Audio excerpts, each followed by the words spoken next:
I've been trying to decide what role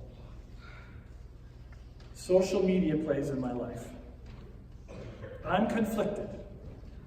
Anybody else here conflicted? I thought so. I am by nature a reactive person. So when I am struck by something, especially something that threatens my values, I react, at least internally. And I want to put my opinion out there. Social media sure makes that easy, doesn't it?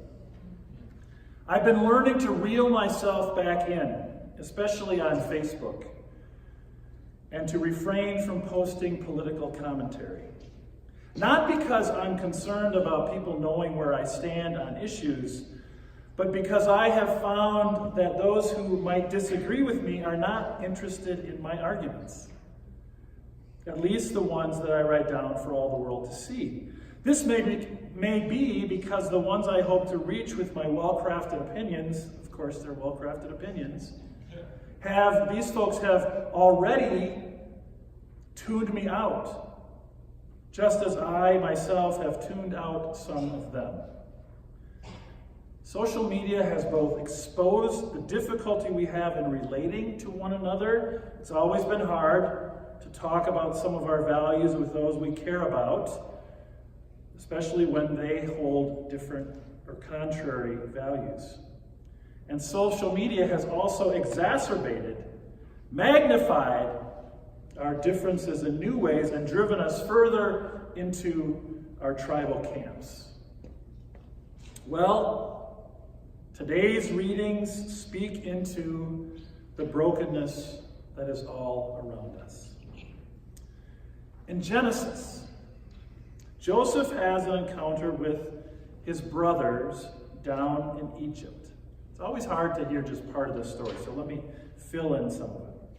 The story began years ago with a very different kind of encounter.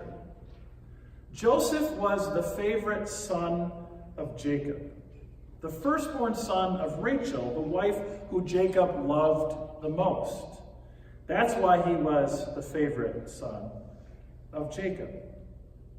He was also very good at interpreting dreams, and even as a young man, as a teenager, developed a reputation for helping people understand what their dreams meant.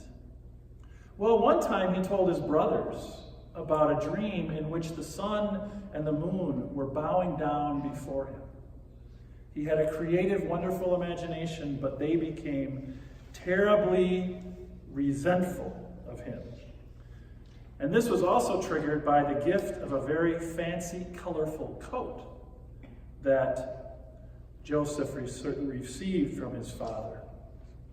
So what do you do when you are resentful toward your father's extravagant love toward one of your siblings? You throw your sibling into a pit. You sell him to some people traveling to Egypt and then tell your father, Jacob, that Joseph is dead, that he has been killed by a wild animal. And you bring him the coat after dousing it with goat blood and show him, here's the evidence that your favorite son has been killed by a wild animal, when you have actually sold him into slavery. Some of you know there's a great musical, Joseph and the Technicolor Dreamcoat, being performed this summer, Cedar Summer Stock Theater, Osage, Iowa. All right, never mind. I'm just trying to help out the family business. She gets no salary, by the way. Joseph ends up becoming the second highest ranking official in Egypt, primarily because of his gift for interpreting dreams. Years later, when the entire Near East is in the midst of a terrible famine, his brothers come to Egypt looking for grain to save their family from starvation. They do not know that the one who has the power to provide the relief they need is none other than the brother who sold him off years ago. When they learn of Joseph's identity, they are shocked by his merciful response. Joseph says to them, "Do not be distressed or angry with yourselves because you sold me here. For God sent me before you to preserve life." He then sends for Jacob and Rachel, his mother and father, and promises to protect them to the end of their days, to give them a place to live. Joseph's mercy and forgiveness to his brothers is hard to imagine, given their past treachery. Well, then, there is Jesus' first recorded teaching in Luke's Gospel, the Sermon from the Level Place. It mirrors the Sermon on the Mount in Matthew. Jesus goes right to the heart of the matter regarding human relationships. Pray for your enemies. Refrain from retribution. Forgive as you have been forgiven. Be merciful as God is merciful, etc. It sounds straightforward, but it's not. It would seem that if any bit of Scripture ought to be taken literally, straight out of the mouth of Jesus, no less, it is this. And yet we find ourselves having to contextualize and interpret these words for our own times. I'm going to be brutally honest and hope that at least God will forgive me. It is hard for me not to view those who deny the peril of climate change as my enemies. I can think of just about any other issue where I can leave that word out of it, but here I'm just being honest. They are not an enemy in the sense that they are an immediate threat to my family, and they are not an enemy who has invaded our country. In fact, they are my fellow citizens.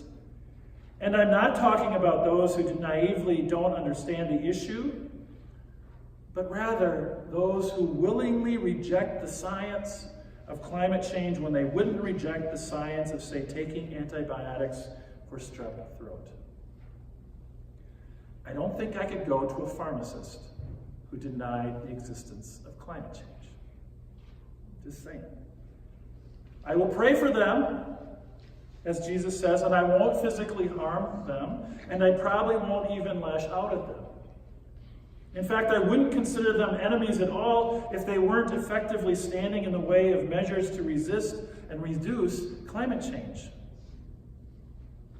The Senate Majority Leader wants to have a vote on the imperfect Green New Deal. Not in order to advance climate change policy and get the conversation started, but no, to expose those who support the Green New Deal so they can be name-called, attacked, and defeated.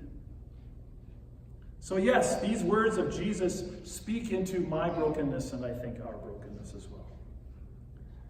How then do I or do we relate to those whose views are so opposed to our own? Okay, let's not even call them enemies. I've talked myself out of that. Just preach long enough and you start to change your mind.